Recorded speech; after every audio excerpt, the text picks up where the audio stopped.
Buenos días, continuamos con nuestra lectura del libro La Tierra Permanece, parte 2, capítulo 2.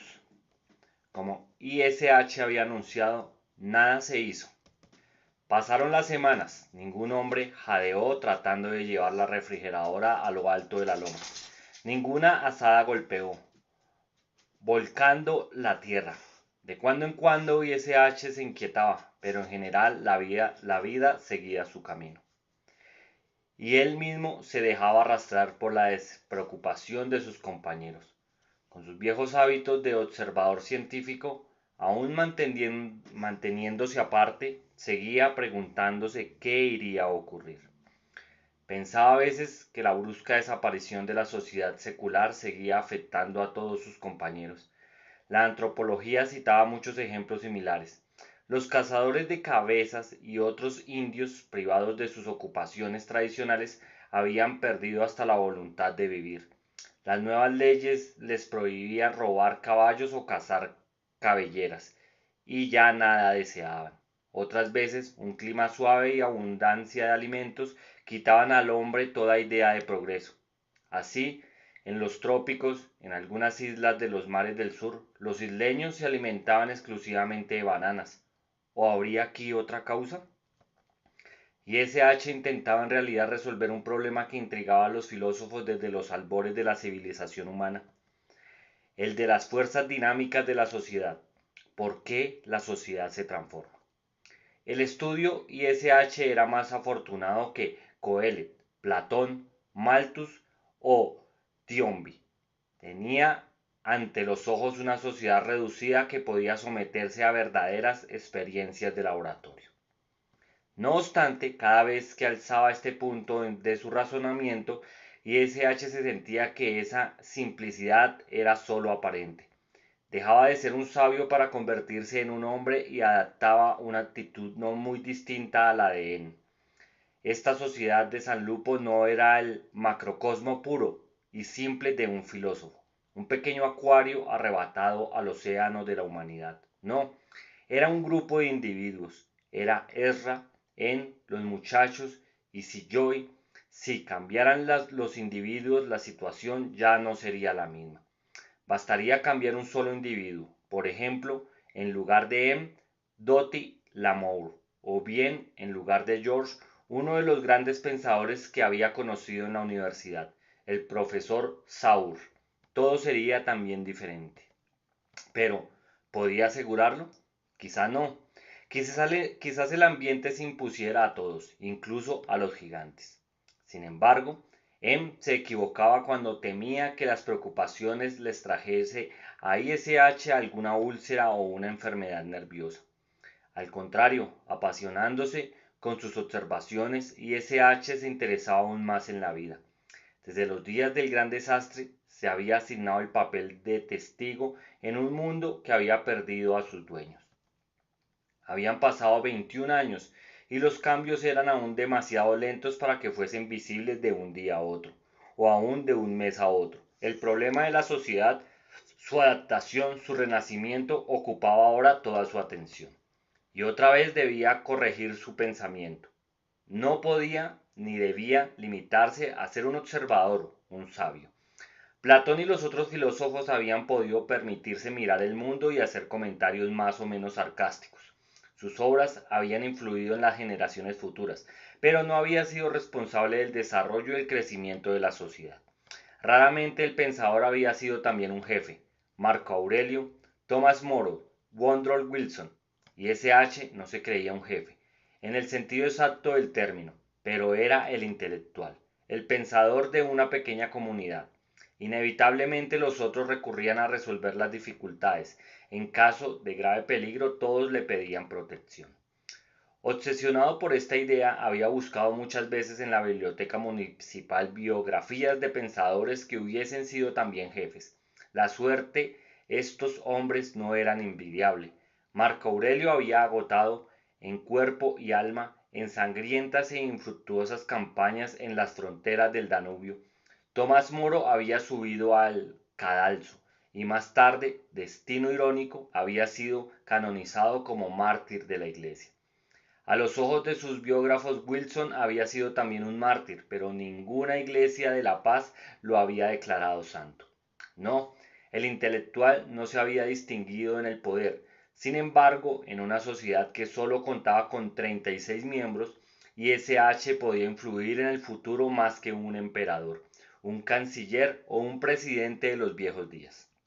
La primera semana del año, unas lluvias torrenciales ayudaron a mantener el nivel del agua en los tanques.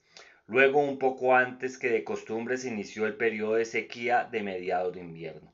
Como la sangre de un leviatán que brotase por miles de orificios diminutos como pinchazos de alfiler, el agua vital se escurre por los grifos abiertos, las conexiones flojas y los agujeros de las tuberías.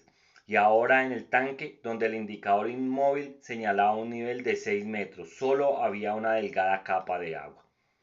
Aquella mañana ISH despertó y vio que era un hermoso día de sol. Había dormido bien y se sentía descansado. En se había levantado ya y los ruidos familiares que venían de la cocina anunciaban que el desayuno no tardaría. Se quedó acostado algunos minutos disfrutando de su bienestar. Le agradaba quedarse así en cama. Y no solo los domingos como antes. En la nueva vida no se consultaba ansiosamente los relojes y nadie se apresuraba a tomar el tren de las 7:53. Esta libertad, desconocida en los viejos tiempos, convenía a la independencia de su carácter. Al fin se levantó y afeitó. No había agua caliente, aunque no la necesitaba. Un mentón insulto no hubiera molestado a nadie, pero después de afeitarse sentía una agradable sensación de limpieza y bienestar. Se puso luego una camisa limpia y unos pantalones de sarga azul.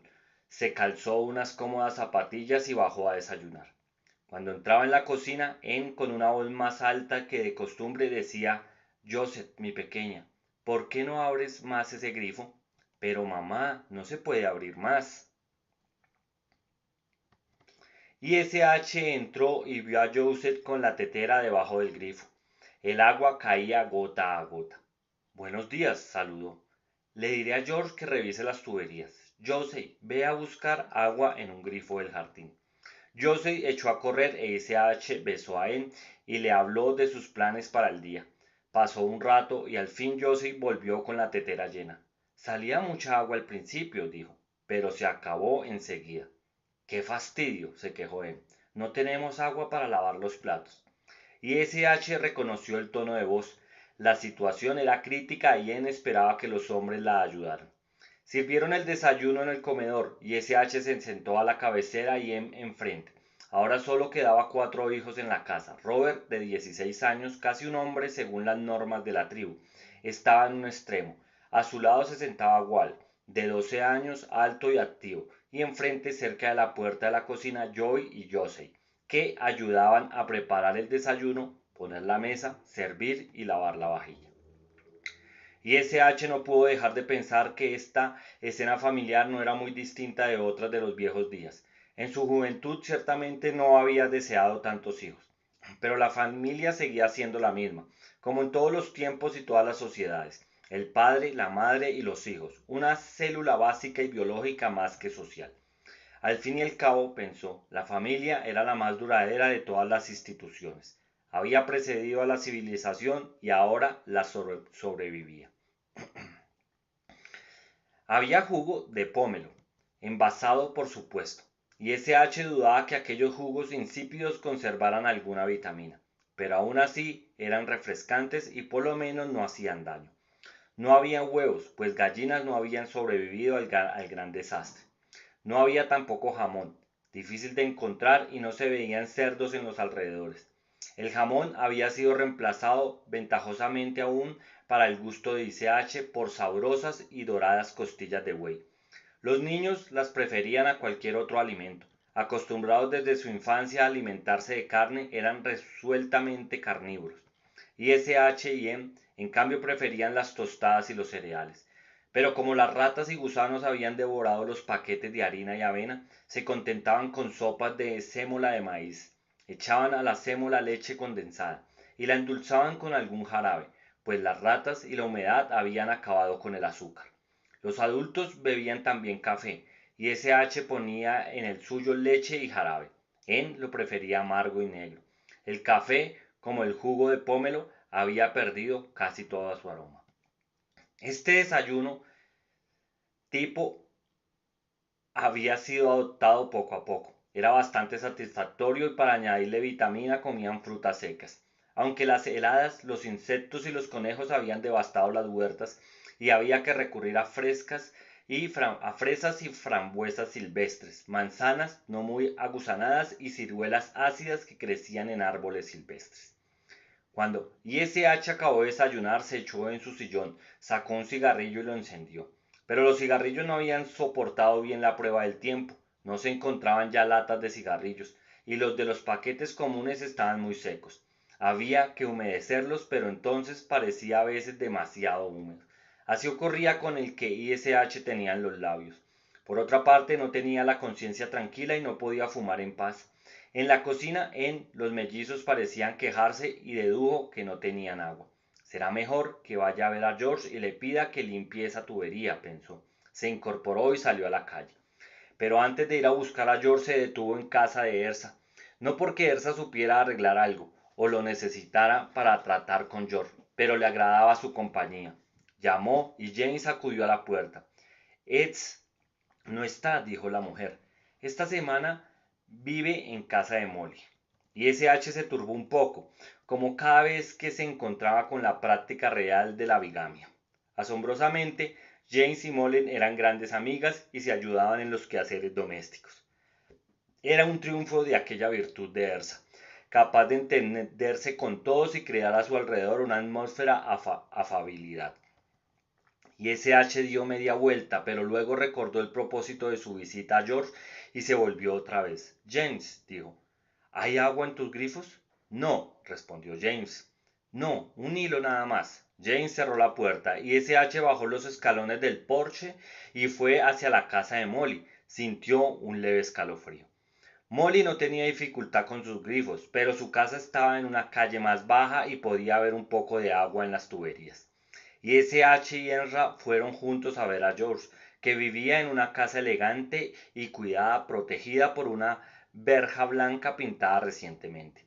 Maureen los hizo pasar a la sala y los invitó a sentarse mientras iba a buscar a George, que arreglaba algo, y SH se sentó en mullida butaca tapizada de terciopelo. Luego, como siempre, miró alrededor sintiéndose otra vez el mismo asombro y un placer casi perverso. Esta sala de George y Maury correspondía exactamente a los ideales de un próspero carpintero de los viejos días. Había lámparas eléctricas con rosadas pantallas de abolarios, un lujoso reloj eléctrico, un magnífico aparato de radio de 4 bandas de frecuencia, un aparato de televisión.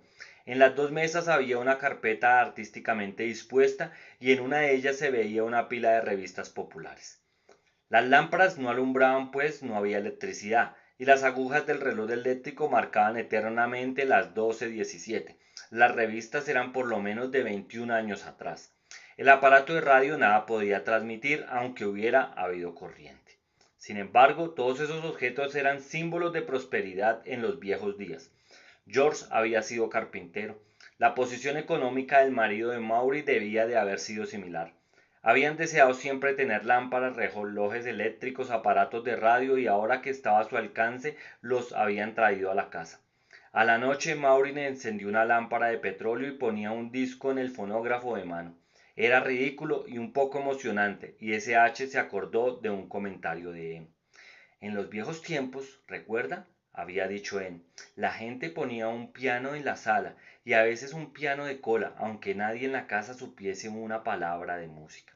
Y tenían una colección de aquellos libros, los clásicos de Harvard, que no leían jamás, e instalaban un hogar sin chimenea. Querían mostrar que podían permitirse esos lujos. Eran el símbolo del éxito. Esas lámparas de George y Maury no son otra cosa, aunque no den luz. Las pisadas de Joe resonaban en el vestíbulo y sus siluetas macizas aparecían en la puerta. Traía una llave inglesa en la mano y estaba vestido con su acostumbrado traje de carpintero, arrugado y manchado de pintura. Hubiera podido ponerse un traje nuevo todos los días, pero se sentía más cómodo con ropa usada. Hola, George, dijo Ersa, que siempre hablaba antes que nadie. Buenos días, George, dijo ICH. George movió la boca un rato, como si buscase las palabras más educadas. Al fin se decidió. Buen día, ISH. Buen día, Ezra. Escucha, George, prosiguió ISH, no hay agua en mi casa, ni en casa de James. ¿Y aquí? Una pausa. Aquí tampoco, respondió al fin George. Y bien, dijo ISH, ¿qué opinas? George titubeó, movió la boca como si tuviese entre los labios un cigarro imaginario. Su estupidez era exasperante, pero ISH dominó su irritación. George era un buen hombre, siempre dispuesto a ayudar. Y bien, repitió, ¿qué opinas, George? George movió el imaginario cigarro hacia una comisura de la boca, y luego dijo, bueno, si arriba tan poca hay agua, es inútil que trate de destapar mis cañerías. Algo ha pasado en el caño principal. Ezra miró a ISH de reojo y una sombra de sonrisa se le dibujó en los labios. La conclusión de George era demasiado obvia, o por lo menos parecía muy notable. Quizás tengas razón, George, dijo ISH, pero ¿qué haremos? Antes de responder, George movió el cigarro hasta al otro lado de la boca. No sé. Como George consideraba que esta dificultad no era de su incumbencia. Si le pidiera que arreglase un grifo flojo o un vertedero atascado, se pondría enseguida a trabajar, pero no era un mecánico y menos un ingeniero. Como siempre, ISH era el indicado. ¿De dónde venía el agua?, preguntó ISH de pronto. Los otros callaron. Era curioso. Habían usado el agua 20 años sin preguntarse de dónde salía. Era un don del pasado, tan gratuito como el aire.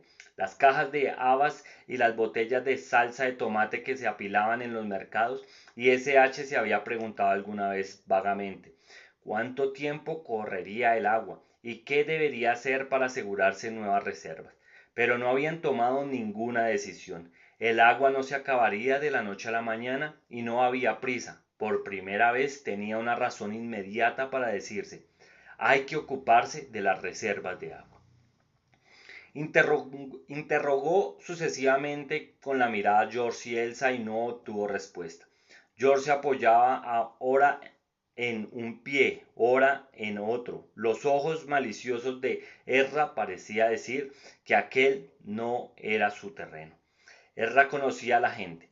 Vendedor en una tienda de vinos, sabía sin duda bromear con los clientes y venderles las marcas que más favorecían a la casa, pero en cuanto a las ideas, ISH era superior a él, e ISH comprendió que debía responder a su propia pregunta.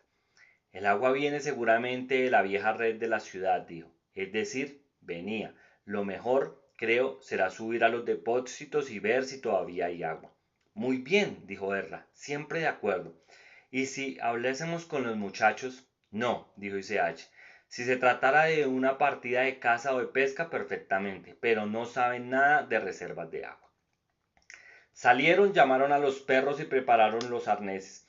Los depósitos estaban a unos 1500 metros, pero desde su encuentro con el puma, ISH no hacía largas caminatas, y George los años le habían endurecido las piernas. Los preparativos fueron bastante largos. En ocasiones semejantes, ISH lamentaba que el arte de domar caballos se hubiera perdido. No había caballos salvajes en las cercanías, pero debían de abundar en el valle de San Joaquín. Por desgracia, los tres hombres eran gente acostumbrada a los automóviles y no sabían tratar a los caballos. Los perros eran más convenientes, exigían menos cuidado y comían cualquier trozo de carne. Los caballos, en cambio, necesitaban buenos pastos y habían que protegerlos contra los zorros y los pumas. En fin, a falta de automóviles, los carritos tirados por perros satisfacían las modestas necesidades de la tribu, y George se sentía feliz haciendo los carritos y reparándolos. Durante un tiempo, cuando se sentaba en uno de aquellos vehículos arrastrados por 4 perros, ISH creía participar en una grotesca cabalgata y ofrecer un risible espectáculo, pero los otros no tenían tantos escrúpulos y poco a poco se habían habituado. No había habido antes trineos de perros. ¿Por qué no carritos? Dejaron los perros al pie de la última ladera y subieron por el viejo sendero abriéndose camino entre las zarzas. Se inclinaron sobre el depósito. Había solo una pequeña capa de agua en 2 o 3 lugares bajos y la tubería de desagüe había quedado al aire. La miraron largamente y Ezra suspiró. Era esto. Hicieron algunos planes, pero sin interés ni convicción. La estación de las lluvias llegaba a su fin y había pocas posibilidades de que el agua llenara otra vez el depósito. Descendieron por el sendero, subieron a los carritos y regresaron a las casas. Al acercarse los perros de los carritos se pusieron a ladrar, y los que habían quedado en la casa les hicieron coro. Toda la colonia se había reunido en casa de ICH. Cuando ICH comunicó la noticia, los rostros de los mayores se ensombrecieron, y un niño demasiado joven para apreciar la gravedad de las circunstancias se echó a llorar. Todos hablaban a la vez. Nadie temía morir de sed, pero las mujeres no podían admitir que no hubiera más agua en los baños y no un solo día, sino nunca más. Era volver al estado salvaje. Solo Maury aceptó resignada la catástrofe. Pasé mis primeros 18 años en una granja de Dakota, declaró. Nunca vi un inodoro, excepto algún domingo en la ciudad y teníamos que salir de la casa. Al fin papá nos llevó a todos a California y en el viejo auto, pero yo pensaba que eso no podía durar y que pronto tendríamos que salir otra vez. Aún bajo la lluvia o la nieve, los inodoros estaban muy bien, pero eso se acabó. Agradezco a Dios que el tiempo no sea aquí tan frío como en Dakota. El problema del agua potable preocupaba sobre todo a los hombres. Al principio, como viejos ciudadanos, pensaron en reunir todas las botellas de agua mineral que podían encontrarse en los almacenes y tiendas, pero pronto comprendieron que, aún en verano, no faltaría el agua. A pesar de los largos periodos de sequía, la región no era un desierto y habían arroyos y las cañadas, a los que nadie hasta entonces había prestado atención, donde abrevaban las vacas y otros animales. Precisamente en este punto asomó una diferencia entre la vieja generación y la nueva.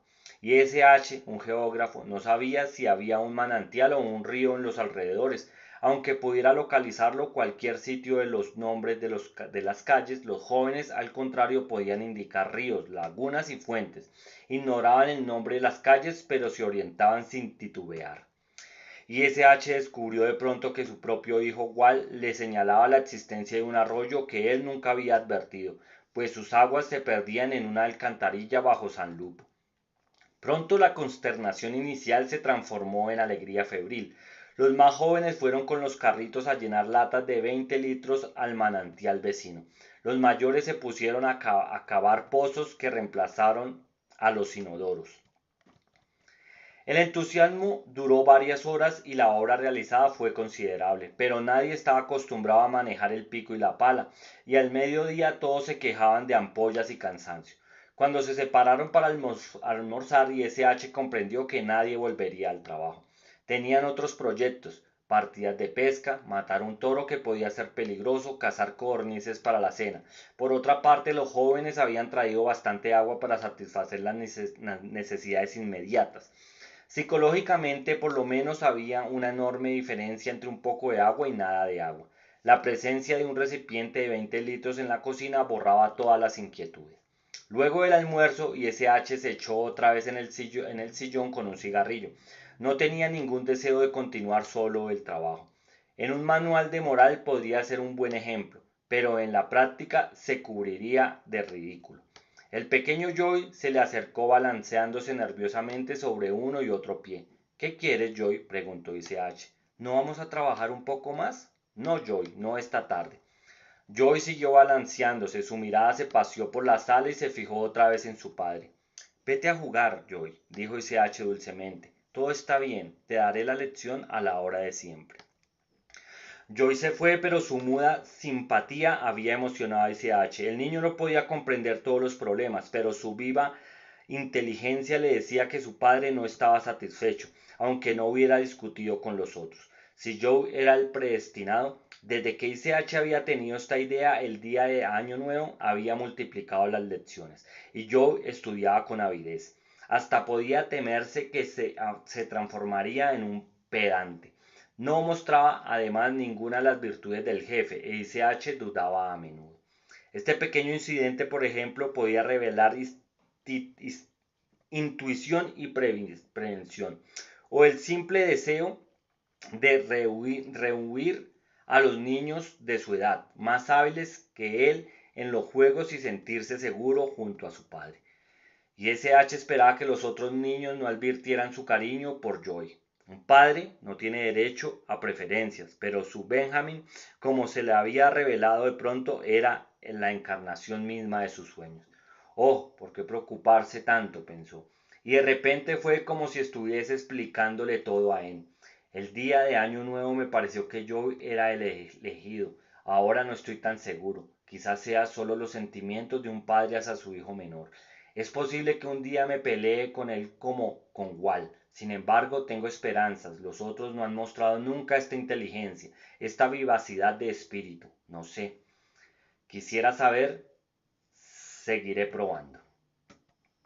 Bueno amigos, hasta aquí vamos a dejar esta parte del capítulo 2 de la parte 2 de este libro. Muchas gracias por escucharme. Más adelante continuaremos con la lectura.